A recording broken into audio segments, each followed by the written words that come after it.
सत्संगत जी, प्यार से कहना ध्यान निरंकार जी। आज हम सब इधर एक ऐसे दिव्य सद्गुरु का जिक्र कर रहे हैं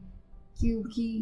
ये जो उनकी लाइफ थी वो अपने आप में ही एक सेलिब्रेशन थी। किस तरह उन्होंने पल पल जो हमको सिखाया और ये कहा कि अपने कर्मों द्वारा ही कि कैसे एक मनुष्य अगर हम हैं तो हमने अपनी ज़िंदगी कैसे व्यतीत करनी है। जो सारी ह्यूमन वैल्यूज़ की हम बात बचपन से ही अपने जीवन में किसी न किसी रूप में सुनते आए हैं, वो उन्होंने अपने कर्मों में डालकर वही प्यार, वही हम्बलनेस, वही विशालता, वही दूसरों के आंसू पोंछने की बात, कंफर्ट देने की बात, इस तरह जो भी जिस रूप में भी जो उनके जीवन में किसी तरह भी उनके पास आया उसको सद्गुरु माता जी ने सिर्फ दिया ही दिया है। और उस तरह की भी बात कि जिनको ऐसे भी मौके मिले कि वन ऑन वन कभी बात करने के या कभी साथ रहने के, तो सभी के जीवन में वही प्रभाव इतने सालों से भी जो वो सद्गुरु बाबा जी के साथ जब स्टेज पर थे, त्रिवेणी रूप में राजमाता जी भी थे, तो कैसे उस समय भी उनका सिर्फ अगर वही देखी जाए कि किस तरह बच्चे भी छोटे हम और सब उस तरह एक जो रूप था, फिर भी कैसे उन्होंने जो साथ उनका निभाया, किस तरह कभी भी अपने ऊपर कोई क्रेडिट नहीं लिया। साथ भी जब बैठे तो बस यही ध्यान रहता था कि कभी सत्संग चल रही होनी और सत्संग में दासी भी अगर नीचे बैठी हो तो गर्मी बहुत हो जानी, तो दासी को याद है कैसे एक बार एक संगत के अंदर ही एक बहन बेहोश हो गई, तो नज़र जैसे ही स्टेज पे मिली माता जी से तो उस समय उन्होंने इशारा करके समझाया कि किसी की तबीयत शायद ख़राब हो रही है। तो कैसे उस समय भी सिर्फ ध्यान ये नहीं, और उस दिन खुद उनको बहुत तेज़ बुखार भी था माता जी को, तो कैसे अपनी तबीयत ना देखते हुए उस समय भी दूसरों की ही उनको आराम की बात और अपना भी स्वास्थ्य जब अंत के कुछ सालों में उनका हुआ खराब, तो तब भी उन्होंने यही बात करी कि अभी जितने भी श्वास हैं उसमें दुनिया में कितनी ऐसी रूहें हैं जो अपने निज घर को नहीं पहचान सकी हैं, कितने ऐसे हैं जो अभी तक सद्गुरु बाबा जी की ही जो याद है उसी में ऐसे हैं कि अपनी ज़िंदगी को अब आगे बढ़ाना है तो सबके साथ खड़े होना है। किसी भी पल उन्होंने ना खुद आराम किया और हमको भी परिवार रूप में यही शिक्षा दी कि अपने जीवन में यही बात हमेशा याद रखनी कि रिश्तेदारियों में ना फंस के सद्गुरु सद्गुरु होता है, वो बात मान के कैसे एक उनका साथ बने, उनकी बाजुएं बने, एक एक बच्चा इस मिशन का इस तरह सद्गुरु को रिझाए, इस तरह अपने जीवन में वो सब बातों को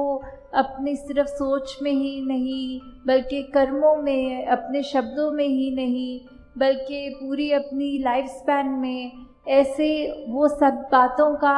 एक चलता फिरता प्रमाण बने, एक चलता फिरता प्रचार बने। तो कैसे हम आज यहाँ पे भी जब सद्गुरु माता सविंदर हरदेव जी की वो जीवन की प्रेरणा लेकर अपने अंदर अगर उनकी जीवन से जुड़ा एक भी गुण अपने अंदर डाल लें तो अपने आप में ही हमारी ज़िंदगी कितनी संवर जाएगी। उन्होंने कभी भी अपनी किसी भी स्थिति में कंप्लेन जब नहीं करी और सभी को यही प्रेरणा दी कि निरंकार जो कर रहा है वो ही ठीक है, उसके अलावा अगर मेरा स्वास्थ्य भी ठीक होता तो भी कोई ज़रूरी होता कि निरंकार ने बीमार किया है तो किसी वजह से किया है, तो हमें अपने शरीर से उस तरह शरीर का ख्याल तो रखना है। सब ज़रूरी चीज़ें शरीर से जुड़ी, डॉक्टर के पास जाना, दवाइयाँ लाना, वो सब भी अपनी जगह सब कर्म करने हैं, पर जो वो बात आती है कि ये बात सोचना कि निरंकार ने कुछ गलत किया है, तो इस चीज़ को वो कहते थे कि ऐसी सोच ही गलत है, क्योंकि निरंकार का किया सब पूरा है। तो एक ऐसी माँ जिनका सद्गुरु रूप में भी शिष्य होने के लिए ये जो उस अवसर मिला सबको, और दासी को बच्चे के रूप में भी, परिवार के भी, तो परिवार के रूप में भी अगर बात की जाए तो वो एक ऐसे माँ थे जिन्होंने हमेशा यही हर पल सिखाया कि आप अगर ये ज़िंदगी में हैं तो निरंकार ने आपको इसलिए नहीं बनाया कि आप किसी से कुछ ऐसे इस परिवार में हैं, सद्गुरु के साथ नाम जुड़ता है तो इसलिए नहीं कि आप किसी से सेवा लें, बल्कि सबके लिए आपने वो बच्चा बनना है, संगत माँ का वो बच्चा बनना है कि सभी की सेवा के लिए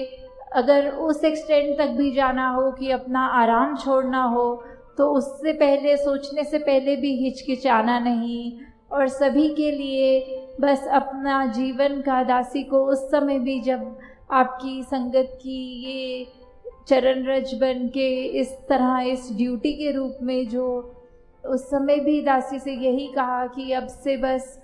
इसको ही, संगत ही प्रायोरिटी है लाइफ की। और जो भी चाहते थे बाबा जी भी, राजमाता जी भी, उससे पहले भी जो शहंशाह जी के युग की हम बार बार बात भी सुन रहे हैं, तो वो किस तरह लाना, वो सत्वचन की भावना हर एक में लानी। तो उस समय भी दासी को ही, जब दासी ने उनके चरणों पर भी सर रख के ये नमस्कार रूप में यही अरदास करी कि आप जो चाहते हैं, जिस तरह चाहते हैं, दासी में तो कोई बल नहीं, पर ये संगत माँ का सहारा है, आपका इस निरंकार रूप का, सद्गुरु बाबा जी का, सभी का वो जो आशीर्वाद है, तो दासी उसी के काबिल अगर कुछ भी कर सके तो पूरी ज़िंदगी पल पल लगाने के बाद भी दासी की भी ज़िंदगी कम पड़ जाएगी। तो बस अंत में समय भी बहुत आगे निकल गया है, तो एक अरदास रूप में सबको ये कहना कि बार बार ये भी जिक्र आ रहा है कि एहसान का बदला चुका नहीं सकते, तो वो बात तो ठीक है, चुका नहीं सकते, पर अपनी तरफ से हमने कोई कमी नहीं छोड़नी है। अगर हम इस संत निरंकारी मिशन के अनुयायी हैं एक सच्चे रूप में, तो वो अपने मन को पहले बदलना है, अपनी ज़िंदगी को पहले बदलना है। जो जो फरमान माता सविंदर जी ने उस रूप में कहे या पहले भी कहते रहे कर्मों द्वारा,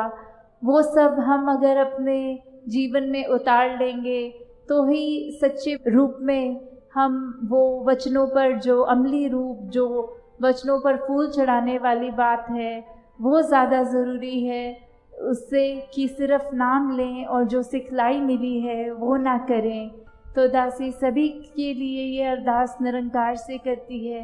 कि हमेशा ये बात मानते हुए, ये एहसास रखते हुए कि निरंकार हमेशा अंग संग है और यही है, पूर्ण है, हमारा असली रूप यही है। तो अपनी ज़िंदगी के ये छोटे मोटे उतार चढ़ावों में अटक के नहीं, बल्कि इसी के जैसे होकर निरंकार के और जो गुण हैं अपने जीवन में अपनाकर, तो ही हम सच्चे मन से ये ही मिशन को जहाँ आगे भी चला सकते हैं, बल्कि सद्गुरु के भी ये हर हुक्म को अपनी ज़िंदगी में ढाल पाएंगे। साथ संगत जी, प्यार से कहना, धन निरंकार जी।